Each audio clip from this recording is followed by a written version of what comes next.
माधव कुंज बिहारी।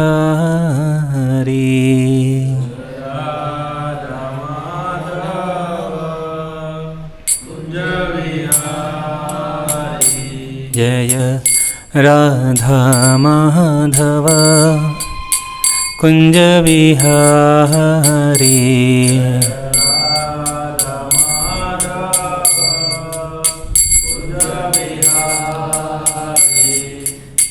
गोपीजन वल्लभ गिरिवरधारी।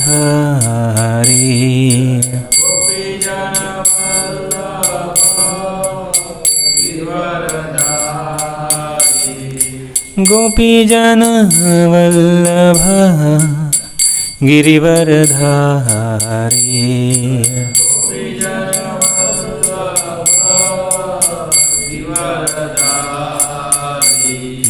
यशोदानंदन व्रज जनरंजन।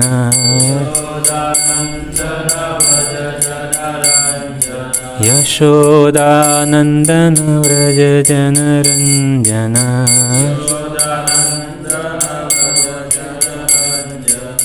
यमुना तीरवनचारी।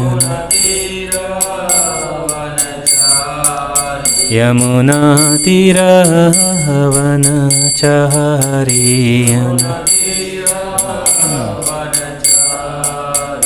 जय राधा माधव कुंज बिहारी।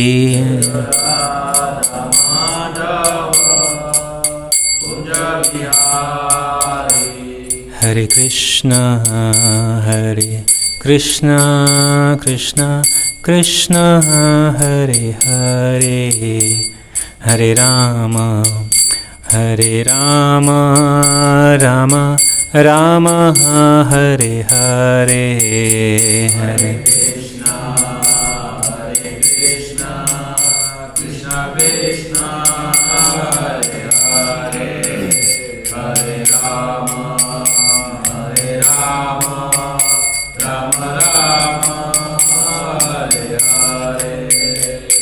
हरे कृष्णा कृष्णा कृष्णा हरे हरे। हरे राम राम राम हरे हरे। हरे कृष्णा कृष्ण कृष्ण हरे हरे। हरे राम राम राम हरे हरे। हरे कृष्णा कृष्ण कृष्ण हरे हरे। हरे राम राम राम हरे हरे।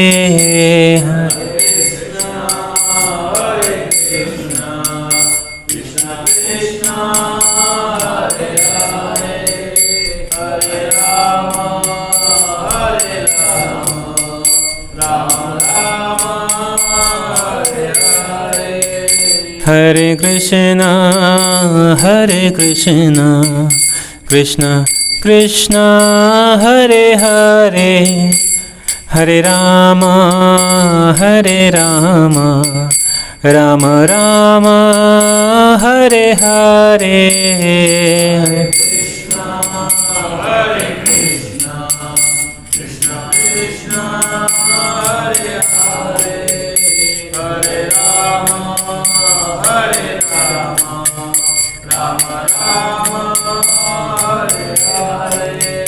हरे कृष्णा कृष्ण कृष्ण हरे हरे। हरे Ram Ram Ram Hare Hare.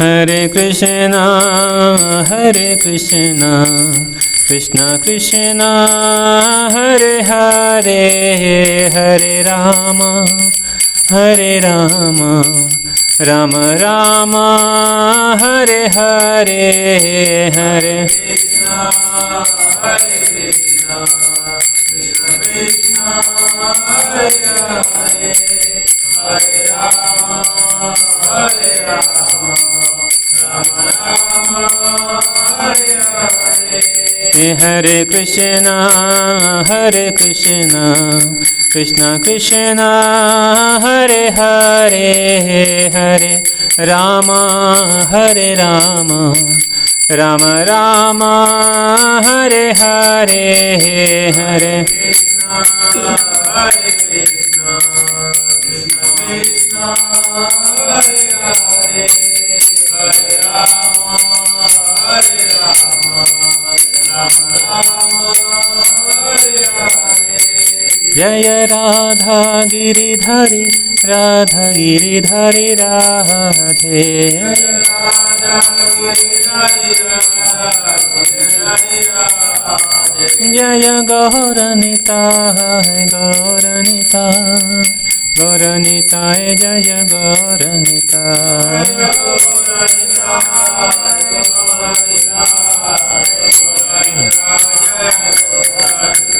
Jaya Jaya Prabhupada, Prabhupada, Prabhupada, Prabhupada.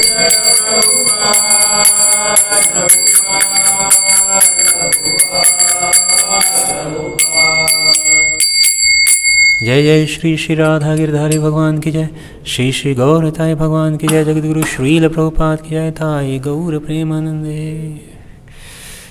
और आगे जाइए आप लोग, सबको, मैं सबको देख सकूं, आप भी हमें देख सकें। ओम अज्ञानतिमिरान्धस्य ज्ञानाञ्जनशलाकया चक्षुर्नमीलितं येन तस्मै श्रीगुरवे नमः। हे कृष्ण करुणा सिन्धो दीनबन्धो जगत्पते, गोपेश गोपिकान्त राधाकान्त नमस्तुते। तप्त काञ्चन गौरांगी राधे वृन्दावनेश्वरी, वृषभानुसुते देवी प्रणमामि हरिप्रिये। वाञ्छाकल्पतरुर्भ्यक्ष कृपा सिन्धुभ्यैव च, पतितानां पावनेभ्यो वैष्णवेभ्यो नमो नमः। जय श्री कृष्ण चैतन्य प्रभु नित्यानंद, श्री अद्वैत गदाधर श्रीवासादि गौरभक्तवृंद। हरे कृष्णा कृष्णा कृष्णा हरे हरे, हरे राम राम राम हरे हरे।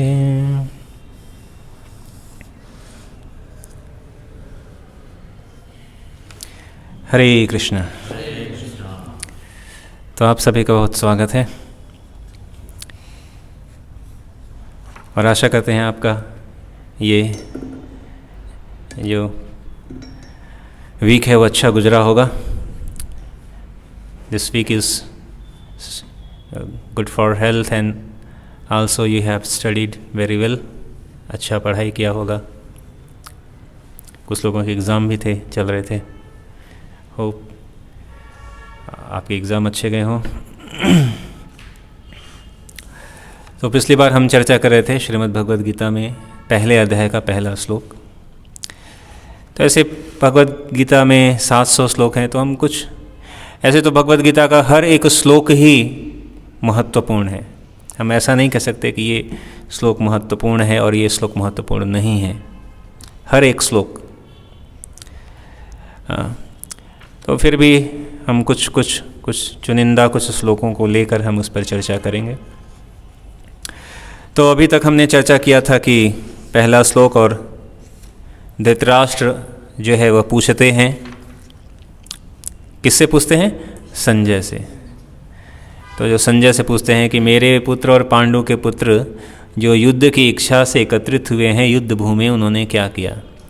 तो इस पर हमने चर्चा किया था हमने चर्चा किया था कि कुरुक्षेत्र का मैदान धर्म क्षेत्र है। ऐसा क्यों है? क्या रीज़न था?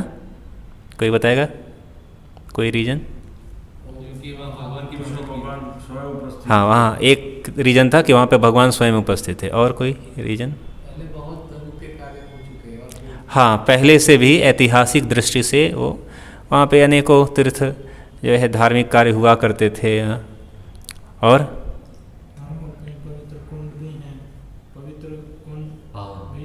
हाँ, वहाँ पे पवित्र कुंड हैं, जैसे ब्रह्म सरोवर, ऐसे अनेक सरोवर कुंड हैं।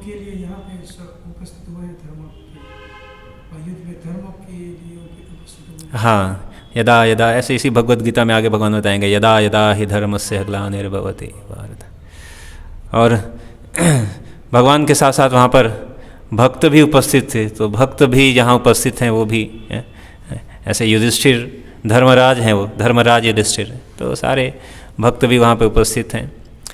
तो इसलिए उसे धर्म क्षेत्र कहा गया। और हमने मामका शब्द पर भी हमने चर्चा किया था। तो धृतराष्ट्र ने जब ऐसा कहा तो संजय ने उत्तर दिया। तो यहाँ से दूसरे श्लोक से संजय उत्तर देते हैं कि क्या क्या उन्होंने देखा।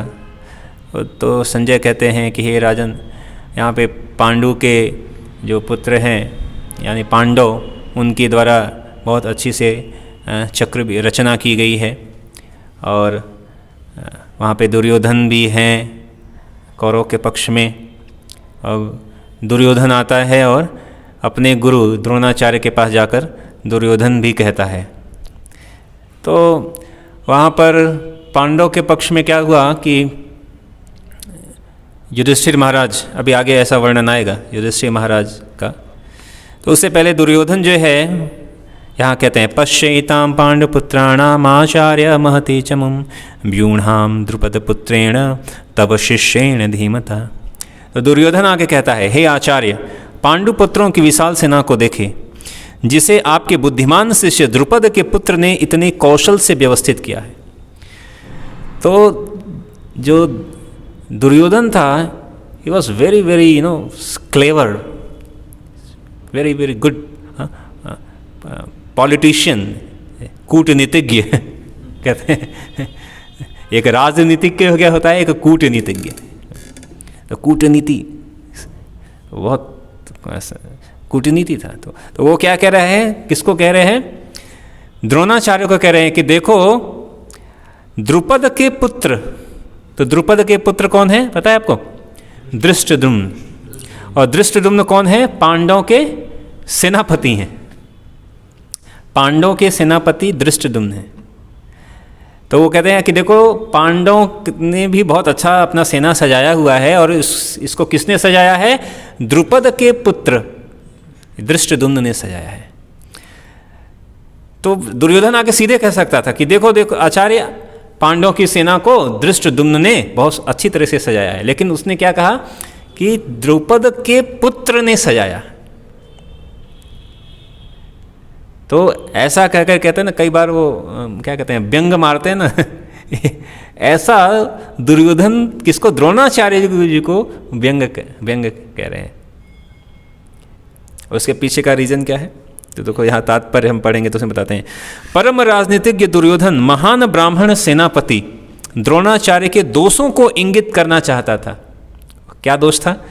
अर्जुन की पत्नी द्रौपदी के पिता राजा द्रुपद के साथ द्रोणाचार्य का कुछ राजनीतिक झगड़ा था।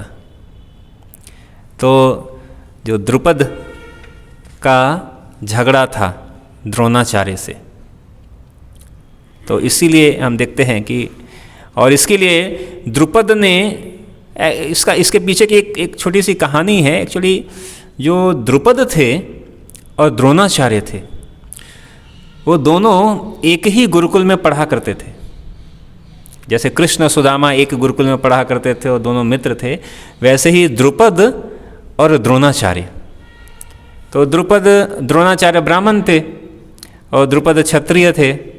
तो लेकिन दोनों एक साथ पढ़ा करते थे, गुरुकुल में एक जगह पढ़ा करते थे। बहुत अच्छी दोस्ती थी, इतनी गहरी दोस्ती थी कि द्रुपद ने कहा कि मित्र जो है, जो भी कुछ मेरा है वो सब तुम्हारा है। तो अगर मैं जब राजा बनूंगा तो मेरे आधा राज्य आपका रहेगा। ऐसी दोस्ती याराना ऐसी दोस्ती है।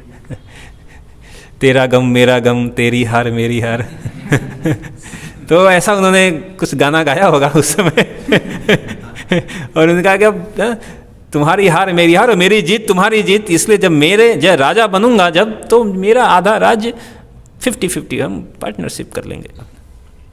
द्रोणाचार्य ने कहा कि देखो भाई, मैं तो ब्राह्मण, मेरे पास तो कोई राज्य नहीं है, हमारा काम तो पढ़ना पढ़ाना है। लेकिन नहीं, मैं जब राजा बनूंगा तो मैं वचन देता हूँ, मैं करूँगा। तो ऐसा हुआ, कुछ आपस में बातचीत हुई, फिर सब गुरुकुल पढ़ाई ख़त्म हो गई, सब अपने अपने जगह पे चले गए, द्रोणाचार्य चले गए। तो द्रोणाचार्य बहुत ही गरीब थे। तो जब उन्होंने भी जो है, उनका विवाह हुआ, पत्नी आ गई, बच्चे आ गए और जिम्मेदारी बढ़ गई, गरीबी बढ़ गई। तो उन्होंने कहा कि भाई देखो, अभी बहुत समस्या है, पैसे की तंगी है, खाने पीने की दिक्कत है। उन्होंने कहा कि मेरा एक मित्र है, उसने कहा था कि मैं राजा बनूंगा तो 50% तुम्हारा। तो कहता मैं जाता हूँ। तो उस समय द्रुपद जो है राजा थे। तो वहाँ पे जाते हैं द्रुपद के पास द्रोणाचार्य, और द्रोणाचार्य जाकर राज्य में, वहाँ पे इनके राज्यसभा में जाकर उनसे कहते हैं कि मित्र, तुम्हें याद है तुमने एक बार ऐसा कहा था कि जो तुम्हारा है उसमें मेरा भी हिस्सा, तो आज मैं वही हिस्से का मांग करने आया हूँ।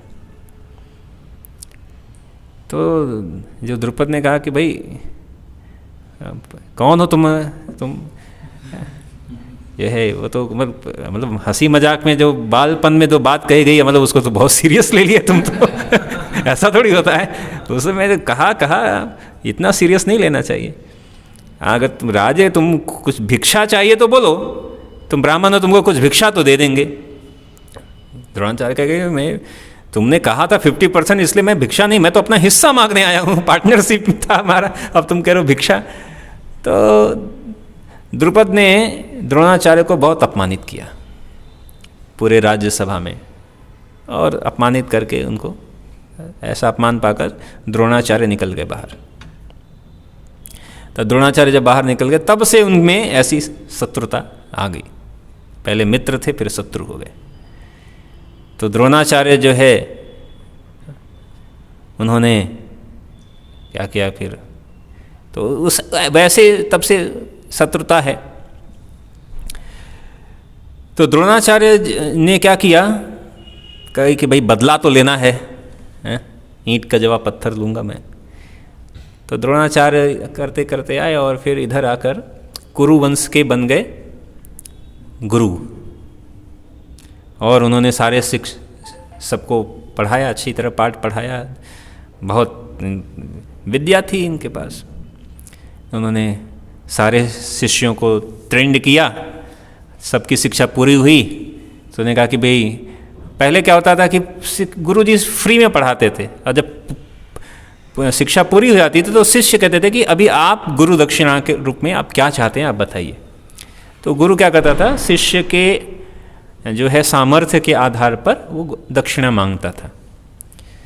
तो उन्होंने कहा कि देखो, मेरी एक ही दक्षिणा है कि जो द्रुपद है उसको जानवर की तरह बंदी बनाकर मेरे सामने ले आओ,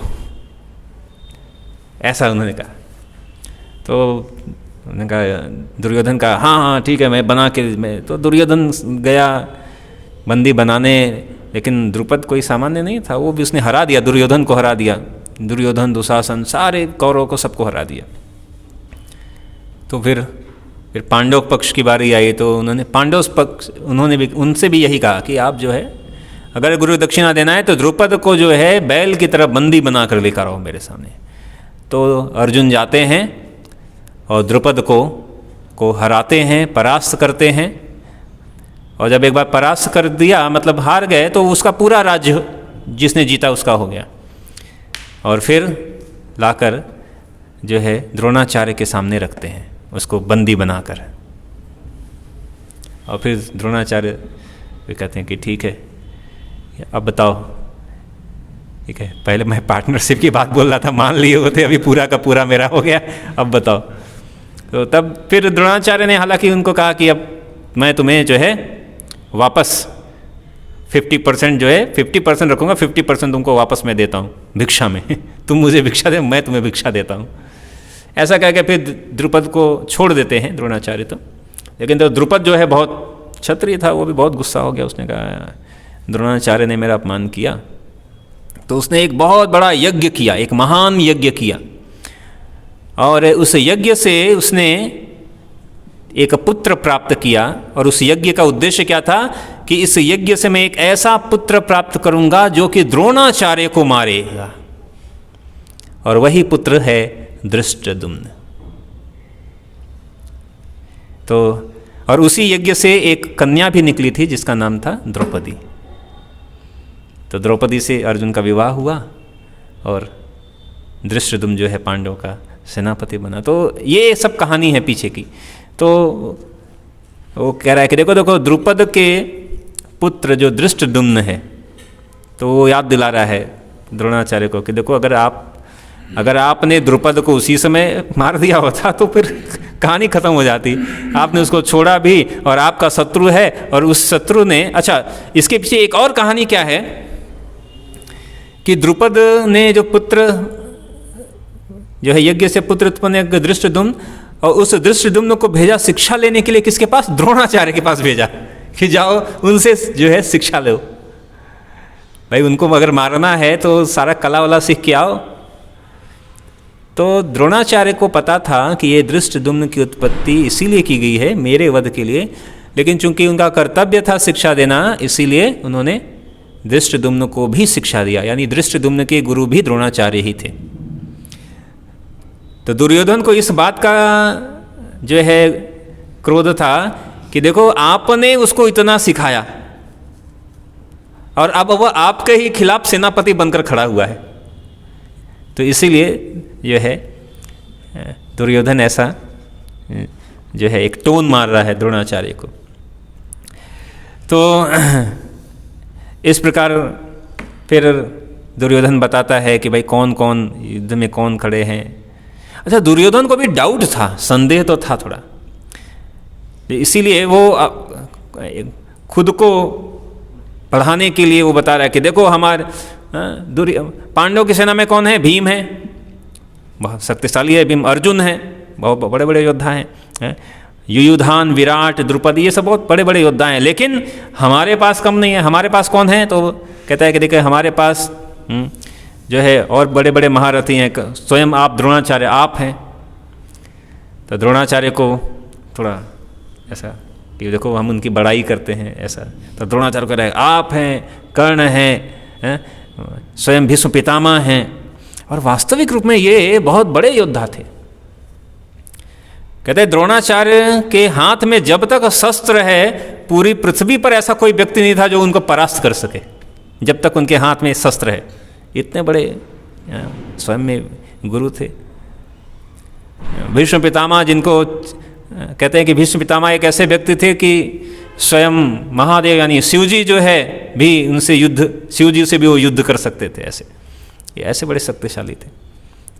तो एक से एक बड़े बड़े, अश्वत्थामा जो कि एक तरह से अमर था, उसको अमरता का वरदान था, वो मर नहीं सकता था। कर्ण, विकर्ण, तो ऐसे बड़े बड़े योद्धा का नाम वो गिनाता है कि देखो इतने बड़े बड़े योद्धा हैं और उनके पास है, अच्छे लोग हैं, लेकिन हमारे पास अधिक अच्छे लोग हैं। उनकी शक्ति सीमित है, हमारी शक्ति असीमित है।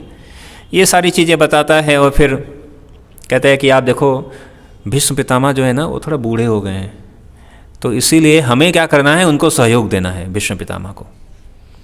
तो ऐसा जो है कूटनीतिक चाल शब्दों के द्वारा ऐसे बोलते हैं।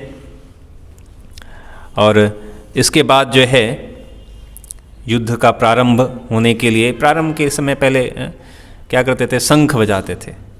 तो सभी के अलग अलग शंखों के यहाँ पर नाम हैं। ये पांचजन्य, ऋषिकेशो, देवदत्त, धनंजय, पौंड्रम, दद्मो, महाशंख, भीम, कर्म, वृकोदर। इसको आप पढ़ सकते हैं, पढ़ेंगे तो बताएंगे। सभी ने अपना अपना शंख बजाया। श्री कृष्ण, भगवान श्री कृष्ण के शंख का नाम था पांचजन्य शंख। इसके पीछे भी एक कथा है जो कभी बाद में बताएंगे, पांचजन्य शंख। अर्जुन के शंख का नाम था देवदत्त। भीम के शंख का नाम था अति भोजी। भीम है तो बड़े अति भोजी। और देवदत्त और पौंड्रक शंख बजाया। तो इस तरह भीम के जो अति भोजी, जो भीम मतलब अति भोजी मतलब बहुत खाने वाला, तो जो भीम अति भोजी हैं उन्होंने पौंड्रक नाम का शंख बजाया। और अलग अलग अनंत विजय नाम का जो शंख है वो युधिष्ठिर ने बजाया। नकुल और सहदेव ने, सुघोष, मणिपुष्प, सब ने अलग अलग शंख बजाया। और पहले अलग अलग शंख की सबकी अलग अलग ध्वनि भी वो पहचान सकते थे, पता चलता था ये किसका शंख है। अभी हमें तो सब एक ही जैसा एक ही जैसा पता चलेगा। तो जब ये शंख बजाया तो शंख के बजाने से ही जो कौरव पक्ष थे वो डर गए एक तरह से। वो शंख का उद्घोष से ही उनको लगा कि अरे अभी हमारी हार तो पक्की है। तो इस तरह यहाँ पर ये सारी चीज़ें वर्णन है। और अब बारी थी युद्ध प्रारंभ होने की। तो युद्ध प्रारंभ के लिए संजय बताते हैं कि देखो सेना के बीच में अर्जुन खड़े हैं और अर्जुन का रथ कैसा है। अर्जुन का रथ के ऊपर एक ध्वजा है, उस ध्वजा पर कपि ध्वज यानी हनुमान जी का चित्र अंकित है। और अर्जुन एक बहुत ही सुंदर रथ पे खड़े हुए हैं, और उस रथ को वास्तविक में उस रथ वो बहुत ही दिव्य रथ था। उसको अग्निदेव ने दिया था उस रथ को, और स्वयं उस रथ पर आगे सारथी के सीट पर भगवान बैठे हुए हैं। अब युद्ध का प्रारंभ होने वाला है। तो अर्जुन कहते हैं कि भाई देखो, भगवान से कहते हैं कि आप जो है मेरे रथ को दोनों सेनाओं के बीच में ले चलो, मैं देखना चाहता हूँ कि कौन कौन मुझसे युद्ध करने आया है। अब अर्जुन वहाँ पे जाते हैं। अर्जुन वहाँ पर जाते हैं, देखते हैं कौन कौन युद्ध करने आया। अब यहाँ से सारा टेंशन आया। अर्जुन देखते हैं अरे कौन युद्ध करने आया है। मेरे गुरुजी आए हैं मेरे से युद्ध करने, जिन गुरुजी को मैं बारंबार प्रणाम करता था। अरे मेरे पितामह आए हैं जिनकी गोद में मैं खेला हूँ, खाया हूँ। मेरे जो है भाई आए हैं जिनके साथ मैं खेलता था, खाता था। मेरे पुत्र पौत्र अनेकों सारे सगे संबंधी। तो अब अर्जुन के हृदय में आ गया करुणा कि अभी मैं क्या करूं। अब अर्जुन इन सबको देखकर अर्जुन के हाथ पैर कांपने लगे हैं। तो अर्जुन ऐसा कोई डरपोक या कायर नहीं थे जिनके हाथ पैर कांप रहे हैं, लेकिन वो करुणा के कारण, दया उनको देख रहे हैं। तो उनका देखो ये सब मेरे से युद्ध करना है, और मैं किस लिए युद्ध कर रहा हूँ। युद्ध करके क्या करूँगा, राज्य। इससे अच्छा है कि ये मुझे मारे, मैं इनके द्वारा मारा जाऊँ। मैं शस्त्र नहीं उठाऊंगा मैं। इसीलिए प्रारंभ में धृतराष्ट्र ने कहा था माम कहा पांडवाश्चैव किम कुर्वत संजय, कि पांडु के पुत्र मेरे पुत्रों ने क्या किया। क्यों, धर्म क्षेत्र में आने पर धार्मिक व्यक्ति का मन बदलेगा। और तो तुरंत अर्जुन के मन में ये करुणा आती है। जो शक था धृतराष्ट्र को, वो शक यहाँ पे सच साबित होता है। और अब यहाँ से जो है अर्जुन कहते हैं कि मैं युद्ध नहीं करूँगा, और उनका गांडीव अपना धनुष नीचे रख देते हैं। अर्जुन के धनुष का नाम था गांडीव। अर्जुन ने युद्ध से पहले ऐसी घोषणा की थी कि अगर कोई व्यक्ति ऐसा कह दे कि तुम अपना गांडीव नीचे रख दो तो मैं उसको मृत्यु दंड दे दूंगा। लेकिन अभी अर्जुन वो स्वयं अपना गांडीव नीचे रख रहे हैं, शोकग्रस्त हो गए हैं। शोक के कारण खड़े होने की स्थिति में नहीं है। और ऐसी स्थिति में अर्जुन जो है भगवान से कहते हैं कि अब आप बताओ क्या करना है। अर्जुन अनेकों कारण यहाँ पे बता रहे हैं, भगवान चुपचाप शांत हैं, कुछ भी बोल नहीं रहे हैं।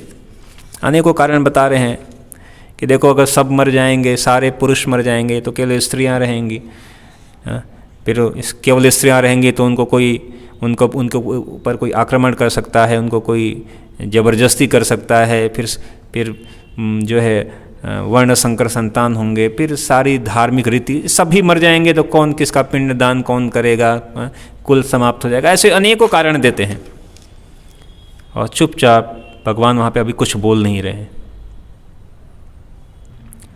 तो ये पूरे संदर्भ में ये पहला अध्याय खत्म होता है और दूसरा अध्याय शुरू होता है जो गीता का सार नामक अध्याय है। यहाँ पर संजय कहते हैं, तम तथा कृपयाविष्टम अश्रुपूर्णा कुलेक्षणम विसदन्तमिदं वाक्यम उवाच मधुसूदन। संजय ने कहा कि करुणा से व्याप्त शोकयुक्त अश्रुपूरित नेत्रों वाले अर्जुन को देखकर मधुसूदन कृष्ण ने ये शब्द कहे। तो अब भगवान कह रहे हैं, क्या कह रहे हैं अभी ध्यान से सुनिए। श्री भगवान उवाच, बोलिए, कुतस्त्वाकशमलमिदं विषमे समुपस्थितम् अनार्यजुष्टम् अस्वर्गयम् अकीर्ति कर्म अर्जुन। श्री भगवान ने कहा, हे अर्जुन, तुम्हारे मन में यह कल्मष आया कैसे?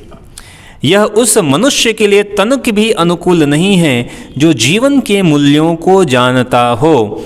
इससे उच्च लोक की नहीं अपितु अपयश की प्राप्ति होती है। तो भगवान कह रहे हैं, हे अर्जुन, तुम्हारे मन में ये कल्मष आया कैसे? तो वास्तविक में भगवान सिर्फ अर्जुन को नहीं कह रहे हैं, अर्जुन के माध्यम से भगवान हम सबको कह रहे हैं। भगवान क्या कह रहे हैं? ए आदि गुरुदास, तुम्हारे मन में ये कल्मष कैसे आया?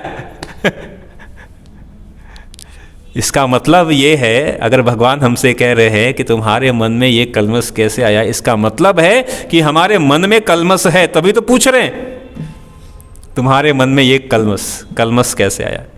कल्मष का मतलब क्या है? क्या कह सकते हैं? और कंटेमिनेशन इंग्लिश में, हिंदी में कल्मष समझ रहे हैं ना सभी लोग, मतलब बुरी चीज़। कल्मष मतलब अच्छी चीज़ नहीं, बुरी चीज़, अनर्थ, समस्या। ये कल्मष हमारे मन में, तुम्हारे मन में ये कल्मष आया कैसे? ये संदेह है, ये सब। तो ये किसके लिए यह उचित नहीं है? किसके लिए उचित नहीं है? ऐसे व्यक्ति, ऐसे मनुष्य के लिए तनिक भी अनुकूल नहीं है जो जीवन के मूल्य को जानता है। तो जो जीवन का जो मूल्य है, तो जीवन का मूल्य, समस्या यही है कि हम जीवन के मूल्य को जानते नहीं हैं कि जीवन कितना कीमती है। और इसीलिए चूँकि जीवन के मूल्य को जानते नहीं हैं, और इसीलिए तो फिर हमारे मन में ये कल्मष आता है। अभी आगे भगवान बताएंगे, अर्जुन भी बोलेगा, क्या करें? आप सही कह रहे हैं, जीवन के मूल्य को जानते नहीं हैं, मन में ये कल्मष आया है क्योंकि ये मन बड़ा शक्तिशाली है। चंचल ही मनः कृष्ण प्रमाद बलभद्रम। करे ये मन बहुत शक्तिशाली है, ये मन घुमा देता है बहुत हमें। लेकिन जो जीवन के मूल्य को, तो जीवन का मूल्य क्या है? तो हमारे एक साइंटिस्ट हैं, तो साइंटिस्ट ने कहा कि भाई हम जीवन के मूल्य का आकलन करेंगे। तो उन्होंने कहा कि भाई मैं जो हूँ बहुत ही रसायन वैज्ञानिक हूँ। तो उन्होंने जीवन का मूल्य का आकलन किया। उन्होंने कहा कि मैं रिसर्च करता हूँ। तो उन्होंने रिसर्च किया कि भाई हमारे जो शरीर है, वो शरीर अनेक रसायन तत्वों का बना हुआ है। तो क्या क्या रसायन तत्व है? तो भाई शरीर में कैल्शियम है, शरीर में मैग्नीशियम है, शरीर में फास्फोरस है, शरीर में वाटर है। तो ये सारे तत्व उनको उन्होंने लिखा और फिर रिसर्च किया कि भाई हमारे शरीर में कितने कैल्शियम है। पूरा हड्डी जो है कैल्शियम का बना है ना, तो उसको भाई इतने पाउंड, इतने ग्राम कैल्शियम, इतना फास्फोरस, अच्छा इतना आयन है, ब्लड में आयन होता है, ठीक है, इतना जो है मैग्नीशियम है, अच्छा इतना वाटर कंटेंट है। तो ये सारे तत्वों को उन्होंने पॉइंट आउट किया और उसका मूल्य निकाला। जब उसका मूल्य निकाला तो सारे रसायन तत्वों का मूल्य कितना हुआ? 100 रुपीज़। तो भाई क्या हुआ? इसका मतलब यह है कि हमारे जीवन का मूल्य कितना है? 100 रुपया। क्योंकि हम जो है केमिकल रसायन से बने हुए हैं और सारे केमिकल रसायन को निकाल दिया जाए, उसका मूल्य निकाला गया तो 100, 200 रुपये, 300 रुपये, मान लो 500 रुपये भी मान लो, तो ठीक है 500 रुपये का एक नोट दो और जीवन का मूल्य। तो ऐसा है या हमारा जीवन का मूल्य इससे अधिक है? अगर मान लो एक व्यक्ति है और वो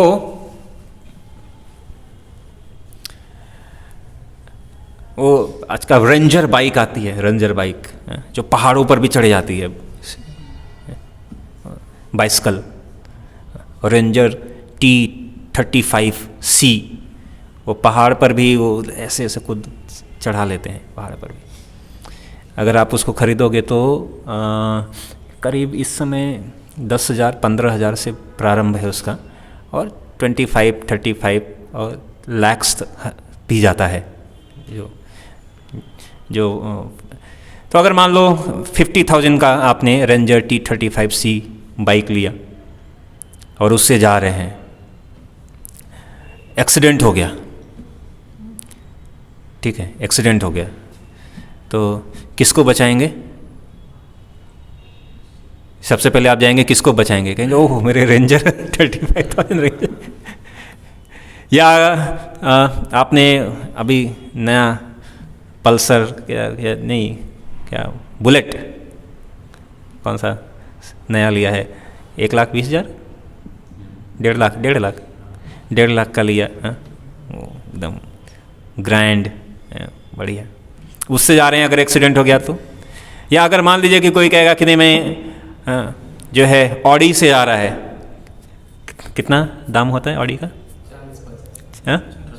40 लाख, 40 लैक्स, 50 लैक्स ऑडी से जा रहे हैं और एक्सीडेंट हो गया तो। या कोई कहेगा नहीं मैं अपने, उसने कहा कि अपना पर्सनल जेट 365 जेट A1 के द्वारा जा रहा हूँ, अपना पर्सनल जेट, उससे एक्सीडेंट हो जाए तो कहेंगे इस जेट का दाम ही जो है कितना है, करोड़ में है। तो चाहे एक व्यक्ति अपने एक सामान्य रेंजर या पैदल जा रहा हो या रेंजर साइकिल से जा रहा हो, या कोई व्यक्ति रोल्स रॉयस या ऑडी से या पर्सनल अपने जेट विमान से जा रहा हो, एक्सीडेंट होगा तो सबसे पहले हम किसको बचाएंगे? व्यक्ति को। इसका मतलब कि हमारी कीमत सिर्फ 100 रुपये की नहीं है भाई।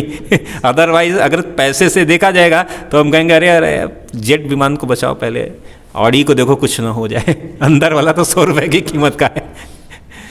तो यानी हमारी कीमत अधिक है। तो हमारी कीमत अधिक क्यों है? या हमारी कीमत का आकलन क्या पैसों से हो सकता है? हमारी कीमत का आकलन पैसों से हो सकता है? तो हमारी कीमत क्यों अधिक है? कौन बताएगा? अपने विचार। हम कैसे कीमती कैसे हैं भाई? क्यों कीमती हैं? कोई बहुत मैं ऐसा फिलोसफिकल लेंस है, सिंपल जो मन में आ रहा है बोलिए। कोई अच्छा, आत्मा और विपुल विचारों से अपने हाँ, हमारे बहुत अच्छा, हम विचार है हमारे पास, हम विचार व्यक्त कर सकते हैं, हम दोस्त बना सकते हैं, हम घूम सकते हैं, हम दोस्तों के साथ हमारे पास बुद्धि है। बुद्धि यूज़ कर सकते हैं, हैं?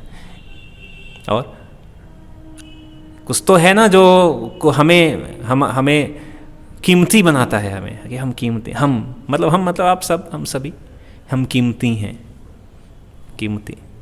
हमारा से वो दूसरे नहीं बना सकता, और वो दूसरी वस्तु दूसरी बार बनाई जा सकती। दूसरी बार या कोई भी कीमती वस्तु उसको हम दोबारा बना सकते। हाँ, ये बहुत बड़ी बात है। ये देखो, अगर वस्तु अगर टूट जाए तो उस वस्तु को दोबारा बनाया जा सकता है, उसको दोबारा प्राप्त किया जा सकता है।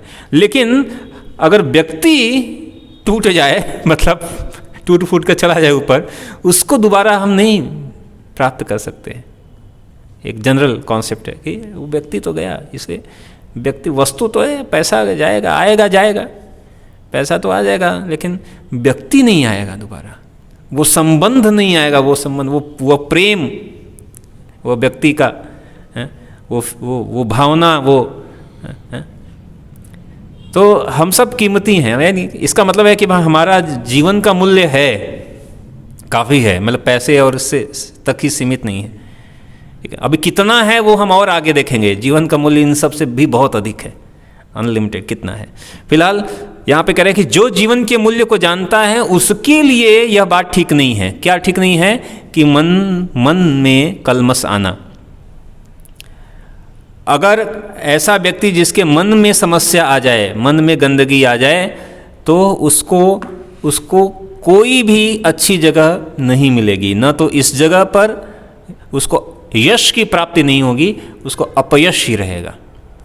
तो इसलिए कहा गया है कि मन को हमें जो है बहुत ही महत्वपूर्ण है। हमारा मन जो है हमारा बहुत ही महत्वपूर्ण है।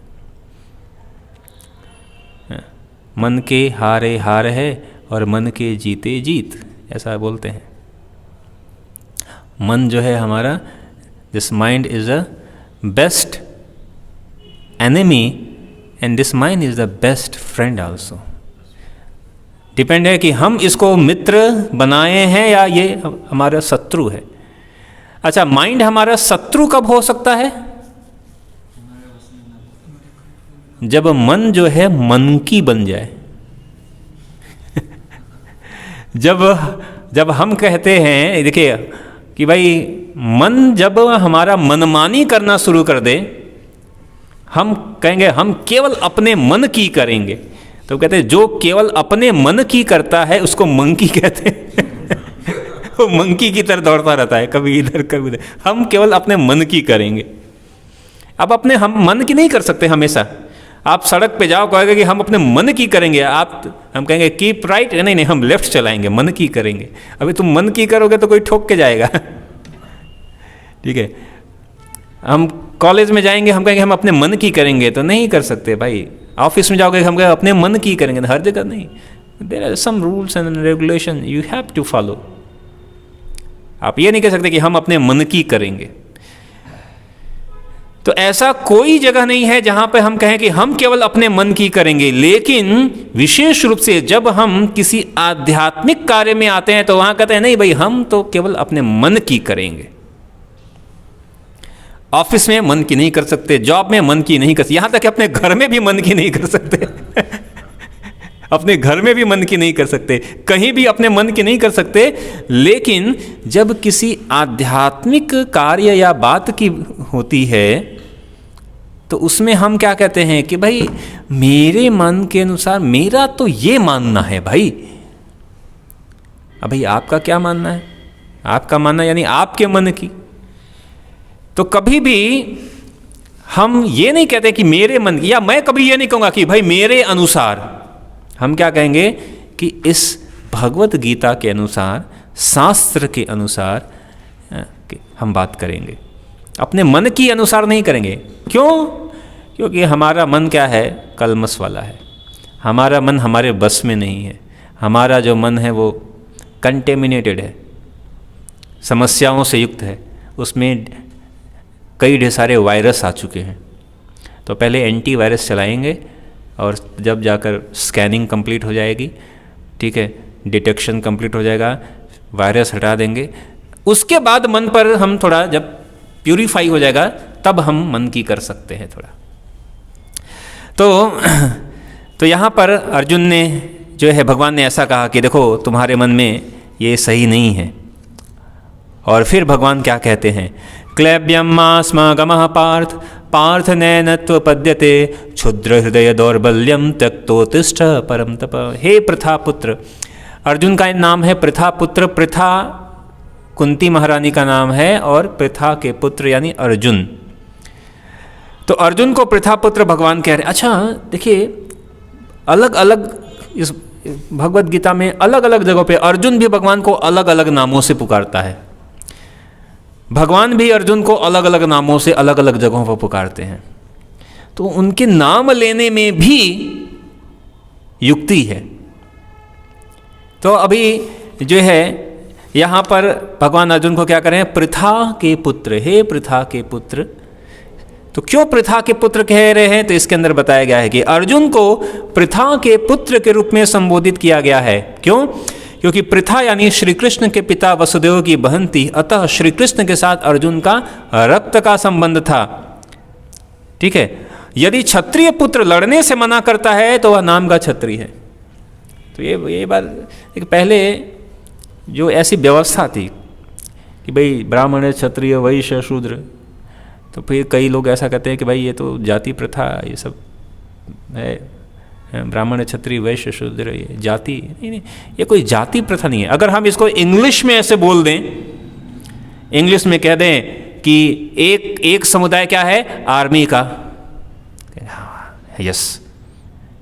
अभी हमारे क्या विपिन रावत जी का जो है देहांत हुआ, तो सारा देश जो है उनको श्रद्धांजलि ले रहा है। तो एक सेना का एक व्यक्ति है, एक क्षत्रिय जो सेना, तो एक व्यक्ति है जो प्रशासनिक है, जो कि मैनेजमेंट का काम करेगा। ठीक है, तो एक ऐसा व्यक्ति है कि जो लोगों को शिक्षा देगा, शिक्षा बहुत ही महत्वपूर्ण है। एक ऐसा वर्ग है कि जो कि असिस्टेंट करेगा, कार्य करेगा। तो हर समाज में, हर जगह पर, हर मैनेजमेंट में, हर जगह पर ये वर्ण पहले से ही हैं और हर जगह रहेंगे। अभी आपका कॉलेज है तो कॉलेज में कुछ लोग कॉलेज का मैनेजमेंट करते होंगे, कुछ पढ़ाते होंगे, तो कि कॉलेज में कुछ व्यक्ति पढ़ते भी होंगे, तो कॉलेज में कुछ कार्य भी करने आते होंगे, कॉलेज की सफाई का कार्य है, हर जगह है व्यवस्था। तो ये कोई नया ही व्यवस्था नहीं है कि ब्राह्मण क्षत्रिय वैश्य। फिर लोग कहते हैं कि शूद्र ये ऐसा नहीं है कि ये शब्द कि ये कोई एक अब्यूजिंग शब्द है, नहीं। पहले सभी व्यक्ति को शिक्षा का अधिकार था, कोई भी व्यक्ति, हर व्यक्ति को शिक्षा का अधिकार था। तो लोग शिक्षा ग्रहण करते थे। तो जो वर्ग शिक्षा ग्रहण नहीं करता था, जो वर्ग शिक्षा ग्रहण नहीं करता था, पढ़ाई करने नहीं जाता था, तो उसको कहा गया कि ये वर्ग, इसने पढ़ाई नहीं की है, अभी पढ़ाई नहीं की है तो पढ़ा सकता है, नहीं पढ़ा सकता। अच्छा, तो ये कुछ राज्य काज करेगा, कुछ प्रशासनिक कार्य करेगा, एडमिनिस्ट्रेटिव वर्क करेगा, पढ़ा नहीं है कैसे करेगा, नहीं कर पाएगा। अच्छा, तो फिर ये युद्ध करेगा, नहीं भाई इसके पास इतना शक्ति नहीं है, उस टेक्निक नहीं है, सीखा नहीं है, तो क्या करेगा, क्या कि ठीक है भाई कुछ नहीं करे, तो ये क्या करेगा, इन लोगों की मदद करेंगे। भाई कार्य तो नहीं कर सकते लेकिन मदद तो कर सकते हैं। ठीक है, तो ऐसे ये वर्ग बनाया गया। तो ऐसा नहीं है कि जो शूद्र है वर्ग था उसको शिक्षा का अधिकार नहीं था, नहीं, वो पढ़ते नहीं थे। जो नहीं पढ़ते लिखे थे तो उनको बताया गया कि भाई ये आप इस वर्ण के हैं। और ये जो वर्ण है, यह वर्ण व्यवस्था भी, ये तो बाद में, देखिए हर चीज में धीरे धीरे समस्या आती जाती है। तो ये जो वर्ण है, ये वर्ण व्यवस्था भी जाति के आधार पर नहीं थी। ये भगवत गीता में ही भगवान स्पष्ट कर रहे हैं, चातुर्वयम मया सृष्टम गुणः कर्म विभागश, गुण और कर्म के आधार पर। एक व्यक्ति है जिसको कहेगा मेरे को किस में मजा आता है, मैं क्या करूँगा, मैं तो सेना में जाऊँगा। कहेगा अच्छा तुम सेना में जाओगे, ठीक है, बंदूक चलाओगे AK-47, कहेगा हाँ, ठीक है तुम जाओ, तुम क्षत्रिय। कहेगा नहीं नहीं मेरे को, मैं उसमें नहीं जाना, मेरे को इसमें इंटरेस्ट नहीं है। मेरा इंटरेस्ट क्या है कि मैं अपना आराम से बिजनेस करना चाहता हूँ। अच्छा तुम बिजनेस करना चाहते हो, ठीक है तुम बिजनेस वर्ग में आ जाओ, वैश्य। कोई कहेगा नहीं नहीं मैं क्या करूँगा, मैं चुपचाप लोगों को शिक्षा दूंगा, ठीक है तुम ब्राह्मण बन जाओ। तो ये कोई ऊपर या नीचे की बात नहीं थी, ये थी एक समाज के संचालन की, एक समाज के संचालन की। तो इस तरह यह समाज का संचालन जरूरत है, इसको हम दोबारा चर्चा करेंगे। बट यहाँ पे कहने का मतलब है कि भगवान कह रहे हैं कि देखो तुम क्षत्रिय हो, क्षत्रिय का कार्य क्या है कि तुम्हारा कार्य है रक्षा करना। क्षति से जो रक्षा करे उसे क्षत्रिय कहते हैं। क्षति से जो रक्षा, क्षति मतलब नुकसान से जो रक्षा करे उसको क्षत्रिय कहते हैं। तो क्षत्रिय जो होते थे वो थोड़ा कमांडो, ब्लैक कमांडो ट्रेनिंग लिया करते थे पहले जैसे अभी लेते हैं लोग, वैसे black commando, black belt, yellow belt, सारे बेल्ट में वो उस्ताद रहते थे। तो उनका कार्य क्या था कि अगर कोई अत्याचार करे तो उसकी रक्षा करो। अगर कोई तुम्हारी शरण में आ जाए, कोई तुमसे मदद मांगे मेरी रक्षा करो, तो तुम्हें रक्षा करनी पड़ेगी। अगर कोई तुम्हें युद्ध में ललकारे तो तुम्हें युद्ध करना पड़ेगा। ये उनके कुछ रूल्स रेगुलेशन हुआ करते थे। तो कह रहे हैं कि देखो तुम क्षत्रिय हो, मैं याद दिला दे रहा हूँ कि तुम पृथा के पुत्र हो, और पृथा मतलब कुंती जो है वो मेरी बुआ है, यानी मैं भी क्षत्रिय हूँ, तुम भी क्षत्रिय हो, तुम क्षत्रिय के पुत्र हो, और क्षत्रिय के पुत्र होने के बाद तुम जो है युद्ध से भाग रहे हो, ये तुम्हारे लिए अच्छा नहीं है। अगर तुम भागोगे तो लोग तुम्हें कायर कहेंगे। ऐसी यह बात कह रहे हैं। इसलिए कह रहे हैं कि तुम अपने हृदय की दुर्बलता छोड़ो और कायरता छोड़कर तुम क्या करो, उठो। त्यक्तोस्तिष्ठ परम तप, हे परम तप। परम तप का मतलब होता है शत्रुओं का दमन करने वाला। अर्जुन का नाम है परम तप। अर्जुन कोई सामान्य योद्धा नहीं था, बहुत बड़ा योद्धा था। आप कभी कभी हम देखते हैं B.R. चोपड़ा के महाभारत में, उसमें क्या कहता है, महादेव की सौगंध, अगर मेरे सामने महादेव भी आ जाए तो भी मैं उनसे युद्ध करूंगा। ऐसे बार बार लोग सौगंध। तो बहुत वो शक्तिशाली थे अर्जुन। अर्जुन बहुत ही शक्ति, हमारे द्रोणाचार्य के परम शिष्य। कहते हैं अर्जुन के हाथ में जो धनुष था गांडीव, उसमें इतनी शक्ति थी कि हवा की दिशा को बदल सकते थे।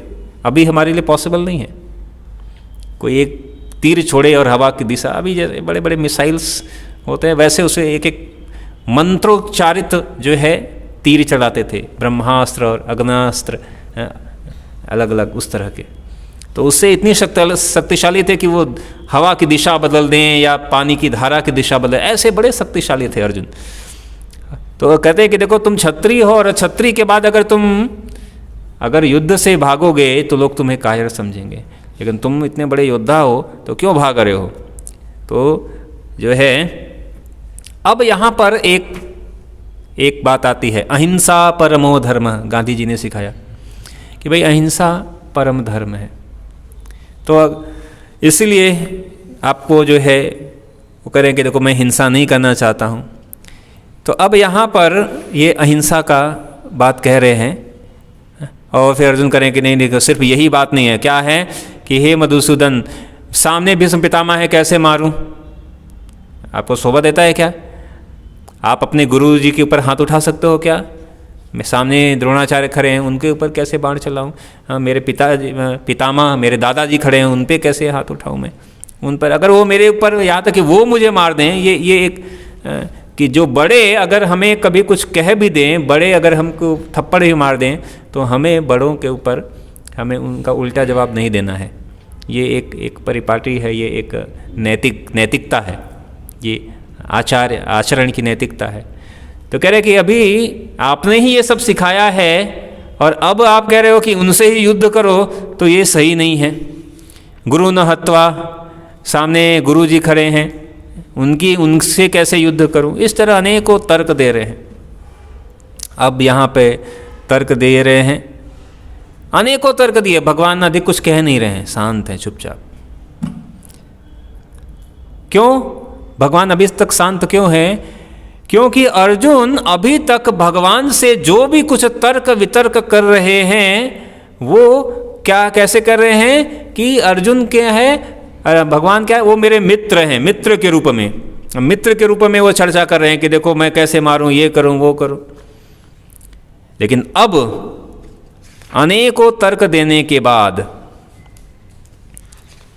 अर्जुन अध्याय 2 के श्लोक संख्या 7 में अब उनको कुछ समझ में नहीं आ रहा है, तो अर्जुन क्या कर रहे हैं, कार्पण्य दोषो अपहत स्वभाव पृक्षामि त्वां धर्म सम्मूढ़ चेता यश्रेयहं स्यान्निश्चितं ब्रूहि तन्मे शिष्यस्तेहं साधिमां त्वां प्रपन्नम। अब अर्जुन करें कि भाई अब कुछ तो समझ में नहीं आ रहा है, मैं अपने कर्तव्य को भूल गया हूं, अपना सारा धैर्य खो रहा हूं, ऐसी अवस्था में मैं आपसे पूछ रहा हूं कि जो कुछ मेरे लिए श्रेयस्कर है वो आप बताइए। शिष्यम अहम, अब मैं शिष्य बन गया हूं, आप मेरे गुरु जी हैं, और अब साधिमाम, तो अब मैं आपकी शरण में हूं, अब आप बताइए। अभी तक भगवान उपदेश देना शुरू नहीं किए, अर्जुन की सुन रहे हैं, अर्जुन कह रहा है ये है वो है ऐसा वैसा, दोस्त है, एक दोस्त दूसरे दोस्त को बोल रहा है, वो भी दोस्त की तरह सुन रहे हैं। लेकिन अब अर्जुन दोस्ती कराए, अभी दोस्ती से काम नहीं चलने वाला है। शिष्यम अहम साधिमाम, अब मैं आपका शिष्य हूं, आप मेरे गुरु जी हैं, अब गुरु के रूप में मैं आपसे आपका शिष्य बन गया हूं, अब मैं आपसे पूछ रहा हूं अब क्या करना है। तो जब अर्जुन ने भगवान को अपना गुरु बनाया तब जाकर भगवान भगवद गीता का ये सार बोलना शुरू करते हैं, तब जाकर भगवान गीता शुरू करते हैं। अभी तक केवल सुन रहे हैं। तो इससे एक महत्वपूर्ण शिक्षा ये मिलती है, और भगवान अभी तक तो बहुत मीठा मीठा करें, ये करो वो करो, लेकिन जैसे ही गुरु बने अब गुरु की तरह भगवान कह रहे हैं। भगवान सबसे पहले क्या बात कहते हैं, भगवान सबसे पहले कहते हैं असोचयान्नन्व सोचस्त्वं प्रज्ञावादांश भाससे गताशून गतांशुश्च नानुशोचन्ति पंडित। अब सबसे पहले, अब गुरु बन गए, दोस्त के रूप में फटकारा नहीं, जैसे ही गुरु बना तुरंत उनको डांटा, सुनो अर्जुन तुम बहुत बुद्धिमानी वाली बात तो कर रहे हो, बहुत पांडित्यपूर्ण बात कर रहे हो, लेकिन हो तुम है बात तो विद्वान जैसी कर रहे हो, लेकिन हो तुम मूर्ख। गुरु ऐसा कर सकता है। गुरु का कार्य क्या है, एक कबीरदास का दोहा है कि घड़ी घड़ी जो है घड़ी घड़ी हाथ सहार दे, बाहर मारे मारे चोट। जैसे कुम्हार होता है, वो क्या करता है, घड़ा कैसे बनाता है कि अंदर घड़े पे हाथ का सहारा देता है और बाहर से चोट मारता है। कुम्हार चाक घूमता रहता है, अंदर से सहारा देता है, ऊपर से चोट मारता है। तो एक तरफ से चोट मार रहा है, एक तरफ से सहारा दे रहा है। तो गुरु ऐसा करता है। गुरु क्या करता है, वो सहारा भी देता है और वो चोट भी मारता है। क्योंकि अगर चोट नहीं मारे, मतलब चोट मारने का मतलब कि कभी कभी वो डांटेगा भी, कभी फटकारेगा भी, कभी अभी आज के समय में तो नहीं, अभी कल्चर बदल रहा है। एक हमारे एक व्यक्ति उन्होंने बताया, ही वॉज इन USA, और उन्होंने अपने बच्चे को बोला, अभी वो तो मारा पीटा कुछ नहीं, उस बच्चे को क्या बोला कि तुम्हें सुबह उठना पड़ेगा, सुबह, you have to wake up early in the morning, okay. उन्होंने एक बार बोला, दो बार, तीसरी बार उसने 101 डायल कर दिया, मतलब यहाँ के अनुसार 100 डायल कर दिया। पुलिस आ गई, कॉप्स, और कॉप्स उसने क्या कहा कि ये मेरे साथ हमें जो है ज़बरदस्ती कर रहे हैं सुबह उठाने के लिए। तो कॉप्स आए, उन्होंने कहा कि आपके ऊपर फाइन चार्ज है, और अगर आप अभी वार्निंग दे के जाते हैं, अगर अगली बार अगर आपने इसके साथ जो है ज़बरदस्ती किया, then you have to go in the lockup.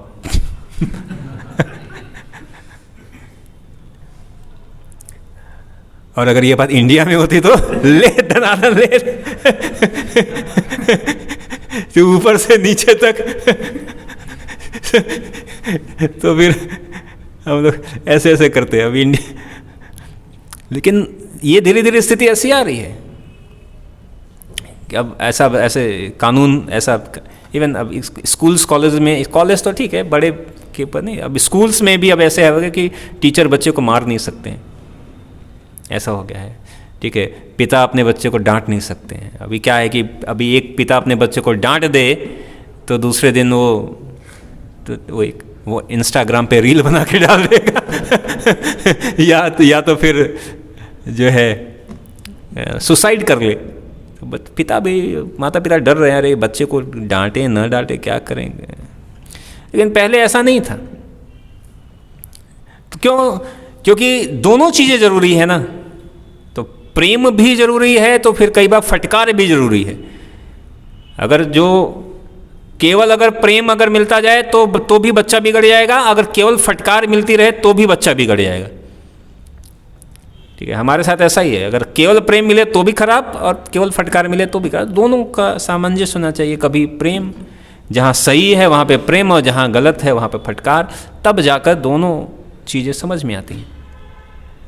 तो यहाँ पर भगवान जैसे उसने कहा कि शिष्यम अहम साध्य, अब मैं आपका शिष्य हूँ, गुरुजी आप हमारे गुरुजी, तुरंत कहा अच्छा अभी गुरु बन, अब करें। तुम बात तो बड़ी अभी तक कर रहे हो पंडित जैसी, लेकिन हो तुम मूर्ख। तो कड़वा शब्द भी बोलना शुरू किया। और अर्जुन अब ऐसा नहीं कह रहे, मतलब अभी क्या, अभी मैं वो वापस लेता हूँ, अभी मित्र ही सही है भाई। नहीं, अर्जुन ने कहा कि नहीं, अभी आप जो बोलिए, आप मेरे लिए क्या अच्छा है क्या बुरा आप बताइए। तो भगवान कह रहे हैं कि तुम पांडित्यपूर्ण वचन कहते हुए उनके लिए शोक कर रहे हो जो शोक करने योग्य नहीं है। जो विद्वान हैं वे न तो जीवित के लिए और न ही मृत के लिए शोक करते हैं। अब यहाँ से भगवान the science of the soul, यानी आत्मा का विज्ञान शुरू कर रहे हैं बताना। आत्मा का विज्ञान, अब पूरा अध्याय 2 आत्मा का विज्ञान शुरू होगा। आत्मा क्या है, क्यों है, कैसे है। तो यहाँ पर हम अगले एपिसोड में, मतलब अगले क्लास में, मतलब coming soon to be continued, तो आप लोग टू बी कंटिन्यूड करोगे ना तो ठीक है। तो अगले क्लास में हम चर्चा करेंगे आत्मा का ज्ञान विज्ञान। तो यहाँ पर कहने का मतलब कि भगवान ने तुरंत गुरु का पद संभाला और शिष्य को अप्रत्यक्ष रूप से मूर्ख कहकर डांटा। तो ये गुरु का कर्तव्य है कि शिष्य की भलाई के लिए जो भी कार्य हो वो करे। गुरु का एक मतलब है, एक गुरु के अनेकों अर्थ हैं। गुरु का एक अर्थ है, एक शब्द है गु मतलब गंदगी, मल, और रू मतलब कि गंदगी से निकालने वाला। तो जो गंदगी से, अशुद्धि से, कलमश से जो निकाल दे, मुक्त कर दे, वो है गुरु। गुरु एक शब्द है जिसका संस्कृत में एक अर्थ होता है भारी। गुरु का अपोजिट होता है लघु, यानी हल्का, छोटा, और गुरु मतलब भारी। तो गुरु मतलब जो है वो भारी है। भारी मतलब कि वो कभी कभी भारी वचनों से डांटेगा भी, वो कुछ बड़ा या भारी, यानी भारी का मतलब एक होता है कि उच्च वचन की बात करेगा, वो छोटी मानसिकता की बात नहीं करेगा, उच्च और भारी शिक्षा की बात करेगा। तो गुरु का मतलब है जो शिष्य के लिए, शिष्य के भलाई के लिए, उसके लिए वो कार्य करे। तो कभी ज़रूरत पड़ने पर वो अच्छे भी वचन, अच्छी, और कभी कभी उसको कटु वचन बोलकर भी वो शिक्षा देता है। तो यहाँ तक ये हम यहाँ पे समाप्त करते हैं कि भगवान ने जो है, अर्जुन ने भगवान की शरण ली है, और अब भगवान अर्जुन को पहले डांटे हैं, और अब भगवान कह रहे हैं कि जो बुद्धिमान व्यक्ति है वो जीवित और मृत व्यक्ति दोनों के लिए शोक नहीं करता है।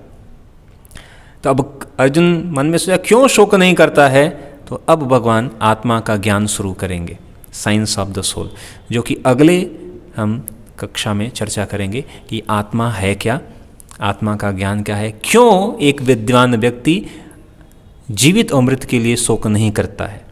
यद्यपि कि हम देखते हैं कि जब कोई व्यक्ति हमारे साथ है तो हम उसके साथ बहुत अच्छा संबंध है, प्रेम है। जब वो व्यक्ति मृत होता है तो दुख होता है हमें, लेकिन कह रहे हैं जो विद्वान है उसे वह जीवित और मृत के लिए शोक नहीं करता है।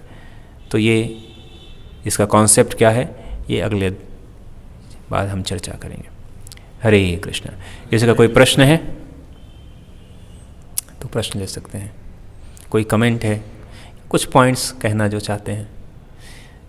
इस तरह हम भगवत गीता एक ऐसे पढ़ते रहेंगे। महत्वपूर्ण श्लोक पर हम अधिक चर्चा करेंगे, बीच में हम एक कनेक्टिविटी बनाकर पूरी भगवत गीता को हम समझ लेंगे धीरे धीरे।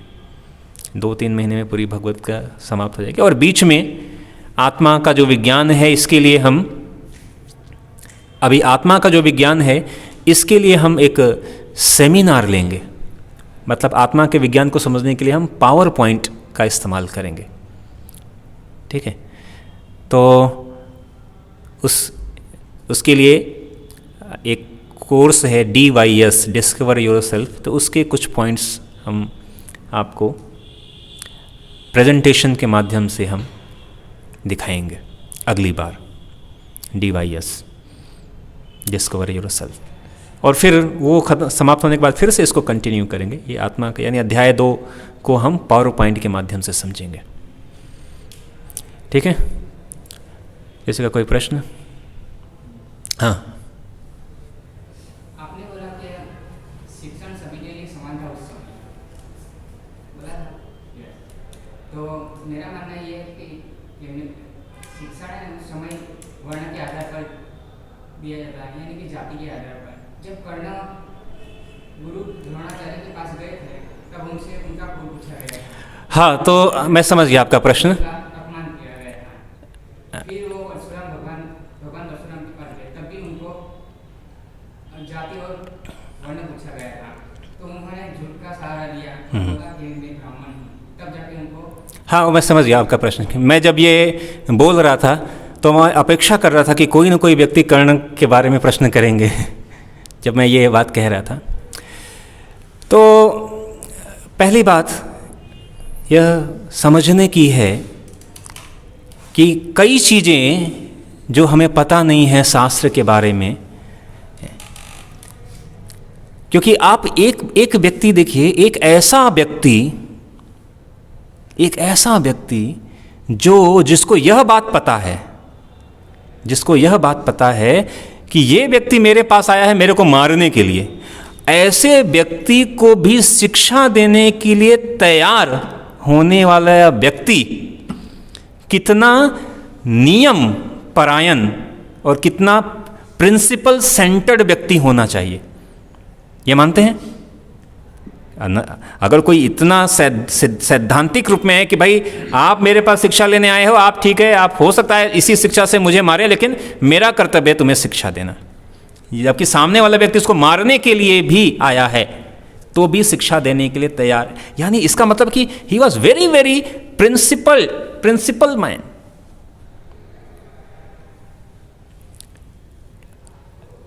तो अगर एक व्यक्ति जो इतना प्रिंसिपल है, सैद्धांतिक व्यक्ति है, यानी कि और गुरु भी है, सामान्य व्यक्ति नहीं है, गुरु, ये बस गुरु मतलब कि उसको पहले से यह भगवत गीता का आत्मा का ज्ञान पहले से उसको मालूम है। और ये भगवत गीता ऐसा नहीं है कि आप कहेंगे कि ये भगवत गीता मतलब उस समय तो गीता नहीं थी, गीता तो महाभारत का जब युद्ध हुआ तब है। नहीं, इसी अभी आप आगे पढ़ेंगे, भगवान करें कि ये इस गीता का ज्ञान को मैंने पहले भी दिया हुआ है सूर्यदेव विवस्वान को करोड़ों साल पहले। गीता पहले से ही एग्जिस्ट थी। जब गीता का भगवान ने गीता नहीं बोला था उससे पहले भी गीता का ज्ञान था, भगवान ने इसको क्या किया, रिवाइज कर दिया। तो महत्वपूर्ण यह है कि जो द्रोणाचार्य थे, द्रोणाचार्य कोई हमारी तरह सामान्य कोई व्यक्ति या पॉलिटिकल ऐसा नहीं था कि अरे तुम ऐसा है। उनके किसी भी कार्य को करने के पीछे अनेक कारण थे, और वो कारण क्या थे वो आचार्यगण बताते हैं कि कर्ण कोई व्यक्ति नहीं था, ठीक है, ही वॉज बहुत इसके पिछले जन्म, यानी कि किसी चीज़ को जाने के लिए उसके अनेक पिछले जन्म में जाना पड़ेगा। तो कर्ण जो है, हम देखते हैं कि कर्ण का जब जन्म होता है तो कवच के साथ पैदा होता है। कर्ण पिछले के जो जन्म में वह एक राक्षस था, he was a demon. Sahastrabhuj Sahastrabahu ऐसा नाम का है। और ये उस समय की बात है जब भगवान नर और नारायण के रूप में प्रकट हुए थे। नर मत के रूप में अर्जुन और नारायण के रूप में भगवान, नर और नारायण ऋषि के रूप में प्रकट हुए थे।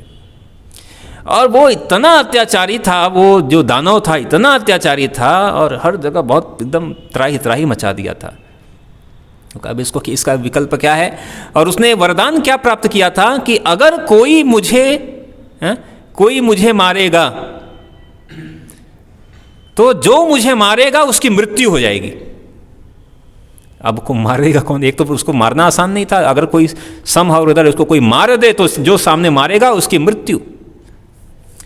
और शर्त की थी कि मारेगा भी वो व्यक्ति जो 1000 साल तक तपस्या किया रहेगा, तो वही व्यक्ति मुझे मार सकता है।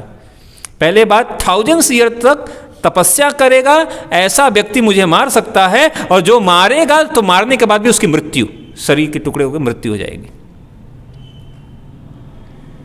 ऐसा खतरनाक डेंजरस वरदान प्राप्त किया था और पूरे ब्रह्मांड में एकदम सबको परास्त कर दिया था। सब लोग अभी इसका क्या उपाय है, उसका क्या उपाय है। तो लोग गए नर नारायण ऋषि के पास, कहे कि भगवान आप कुछ उपाय करिए। उन्होंने कहा कि ठीक है। तो उन्होंने कहा, दोनों गए युद्ध करने। जो जब नर जो है युद्ध करने लगे और नारायण जो के ऋषि जो है वो तपस्या करते थे, 1000 साल तक एक तपस्या करते थे। और तपस्या जब कंप्लीट हो जाता था तो इधर नर जो है वो मारकर उनका एक कवच तोड़ देते थे। एक कवच जैसे तोड़ते थे तो उनको एक तरह से बहुत एक सामान्य रूप में जो है उनकी मृत्यु हो जाती। फिर वो जाकर फिर तपस्या करते थे, दूसरा उनसे युद्ध करता था। इस तरह बारी बारी सब आकर एक बार एक कवच तोड़ते गए। जब 999 कवच टूट गया, अब लगा कि ये आखिरी कवच है, अब तो मेरा मृत्यु निश्चित है। तो वो व्यक्ति वहां से भागकर सूर्यलोक में जाकर शरण ले लेता है। सूर्यलोक में वहां से भाग जाता है। और उसी समय कुंती महारानी सूर्यदेव के मंत्र का जाप करती हैं और वही व्यक्ति जो है कर्ण के रूप में प्रकट हो जाता है। ये उसके पिछले जन्म की कथा है, आप अनेक दूसरे पुराणों में उल्लिखित है। तो जैसे ही जब कर्ण जब आया, द्रोणाचार्य ही कैन सी, वो देख सकते थे कि ये क्योंकि दिव्य दृष्टि प्राप्त वो व्यक्ति थे। उन्होंने देख लिया कि ये तो राक्षस है पिछले जन्म का। हालांकि कर्ण में अनेक गुण भी थे। दानवीर कर्ण था, बहुत दानी व्यक्ति था। यहाँ तक कि जो है कुंती का पुत्र था, मतलब एक तरह से पांडव ही था। ये अलग बात है। लेकिन उसके जो द्रोणाचार्य उसके पिछले चीज़ों को देख सकते थे। वो लोग सामान्य व्यक्ति नहीं थे, वो देख सकते कि ये क्या है, ये क्या करेगा। सेम क्वेश्चन जो है एकलव्य के लिए भी आता है कि अरे उसके साथ जो है उसका अंगूठा काट लिया क्यों? क्योंकि द्रोणाचार्य देख सकते थे कि ये जो व्यक्ति है आने वाले समय में अन्याय का, अधर्म का साथ देने वाला है। ये अधर्म का साथ देने वाला है और धर्म की संस्थापना में जो उद्देश्य है भगवान का, उसमें यह बाधक बनेगा। इसीलिए इसका अंगूठा काट लो। They can see, we can't. हम किसी का मन की बात नहीं पढ़ सकते। हम नहीं पढ़ सकते कि आपके मन के अंदर क्या चल रहा है। बट पहले ये द्रोणाचार्य, कृपाचार्य, ये लोग ऋषि महात्मा, ये लोग मन की बातों को भी या पिछले जन्म की बातों को भी देख सकते थे। हम अपने दृष्टिकोण से देखते हैं। क्यों हम अपने दृष्टिकोण से देखते हैं? कि हमें लगता है कि आई नो बेटर, कि इन्होंने ऐसा किया। लेकिन हमारी बुद्धि बहुत ही सूक्ष्म संकीर्ण है। हमारी इतनी बुद्धि है कि हम इसीलिए कभी भी हम ये नहीं कहते कि मेरे अनुसार नहीं भाई, मेरे अनुसार क्या, अरे मैं ये कहने के लायक ही नहीं हूँ, हमारी बुद्धि बहुत संकीर्ण है। हम कहते हैं शास्त्र के अनुसार, गुरु के अनुसार, साधु के अनुसार। जो गुरु साधु शास्त्र, जैसे हमारे पास अगर हमें पता करना है कि ये अम्ल है या क्षार है, तो हमारे पास लिटमस पेपर होता है, चेक किया तो बताएगा कि दिस इज एसिडिक और तो उसी तरह हम कोई भी चीज़ है तो हम गुरु साधु इन तीनों से चेक करते हैं। तो जो साधु, वहाँ के साधुगण थे, उन्होंने कहा नहीं नहीं ये व्यक्ति ठीक नहीं है, ये अंदर बाहर से तो अच्छा दिख रहा है लेकिन अंदर से छिपा हुआ इसके अंदर गड़बड़ घोटाला वाला व्यक्ति है, ये ठीक नहीं है। तो इसलिए ये कहानी है पीछे कर्ण की, ठीक है, उसमें कुछ गुण भी थे, ऐसा नहीं है, लेकिन तो ऐसे they are actually specially in Mahabharat there are so many जो है कॉन्ट्रडिक्शन है।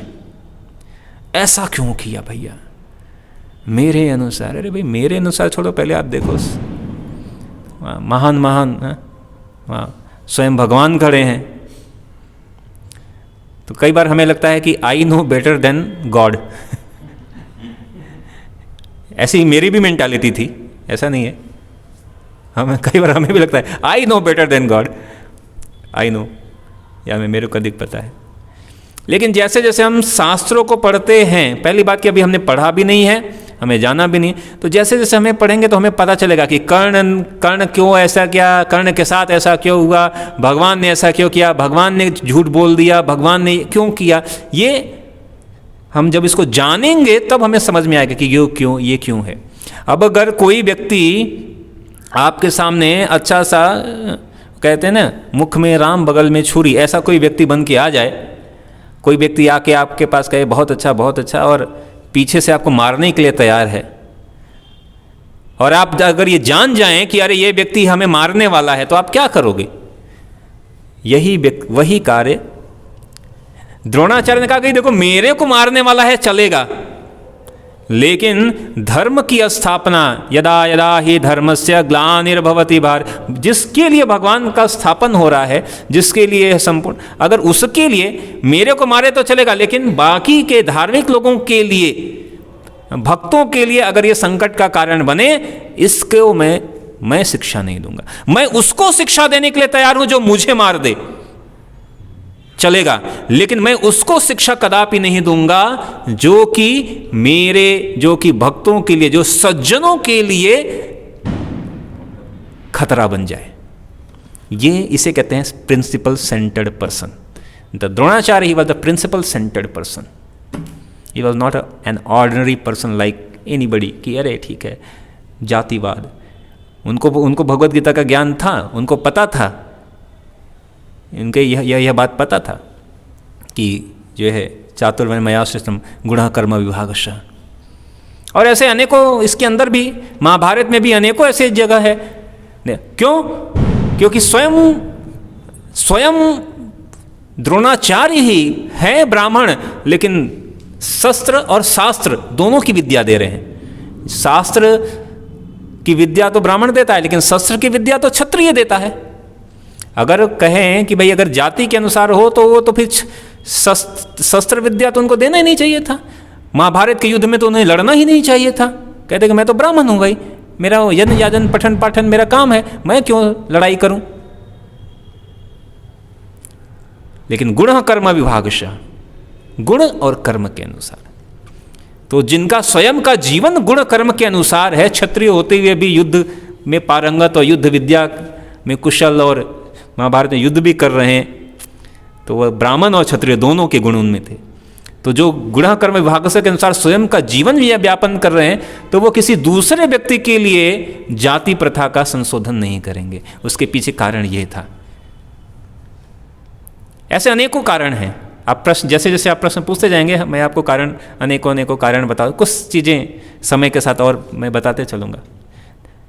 तो controversial chapters, Mahabharat is a controversial, अनेकों कंट्रोवर्सी है, लेकिन है नहीं एक्चुअली इसके पीछे। उसके पीछे का जब आप कारण जानेंगे एक्चुअल, तो आपको पता चलेगा, है ना, ये यही बात है। वो कह रहे मेरे को मार दो, मैं ऐसे व्यक्ति को भी शिक्षा दे देता हूँ, लेकिन जो सज्जनों को मारे, सत व्यक्तियों को मारे, धार्मिक व्यक्ति को मारे, ऐसे को मैं शिक्षा नहीं दूंगा। इसीलिए उन्होंने डिनाई किया। ठीक है। और हर चीज़ के अनेकों दृष्टिकोण भी हैं। कई जगह पे कुछ गलतियाँ हुई हैं दूसरों पक्ष से, तो उनको उनका भी खामियाजा भूख भुगतना पड़ा है। तो ये शिक्षा है, हर दृष्टिकोण से सीखने का। But there are lot of things we have to know. ठीक है। सुनी सुनाई बात से महत्वपूर्ण है शास्त्रिक बातों का। तो हम जैसे जैसे आप आएंगे और चीज़ें हमें पता चलती जाएंगी। ठीक है, okay, it's okay, thank you. What's your name? Vipul. Oh, you are also Vipul, Vipul too. अच्छा है। तो ऐसे जो कुछ भी जो मन में है वो पूछना चाहिए, कोई दिक्कत नहीं है। ठीक है, तो अभी प्रसादम का समय हो गया है, तो हम सभी प्रसाद के लिए जाएंगे। हरे कृष्णा। हरे कृष्णा।